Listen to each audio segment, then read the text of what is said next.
গত বুধবার Beanibazar cancer and general হাসপাতালের ইউরোপিয়ান ক্যাম্পেইনের আনুষ্ঠানিক উদ্বোধন করা হয়েছে লন্ডন ব্রিজের একটি হলে। আয়োজকরা জানান, বাংলাদেশের দরিদ্র ক্যান্সার ও সাধারণ রোগীদের চিকিৎসা সহায়তার জন্য এই ক্যাম্পেইন অনুষ্ঠানের আয়োজন করা হয়েছে।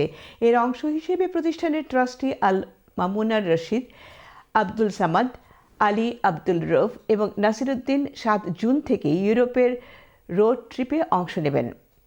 অনুষ্ঠানে উপস্থিত ছিলেন বিয়ানীবাজার ক্যান্সার অ্যান্ড জেনারেল হাসপাতালের chairman Sohail Khan, CEO Shahabuddin, trustee Abdul Shafiq, Mohammad Azizur Rahman এবং Akbar Hossain.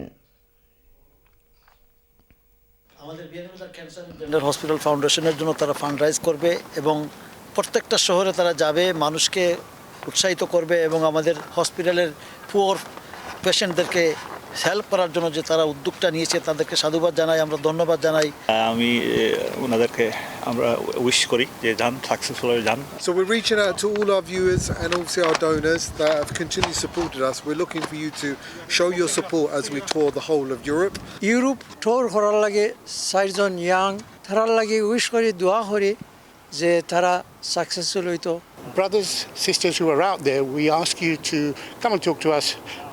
As we go over there, you'll know the location we're at because we'll have an interactive communication via LaunchGood. I just want to urge, as a cancer patient, I'm a former cancer patient, please join us because we're going through 5 countries around Europe. One of the biggest success I believe Cancer Hospital has, you always come with something new, creative idea, and I think the brothers going from here to 5 different countries, it shows a testament of their confidence in themselves as a team and also the hard dedication they have to go out there. আপনারা যেখানে আসেন, যেখানে দেখেন আমরা এই প্রোগ্রামগুলা, আপনারা মুক্ত বাস্তে একটু নয় 10 ফোন 5 ফোন যতটুকু হয় আপনারা একটু শরীক হইয়া যাইবা।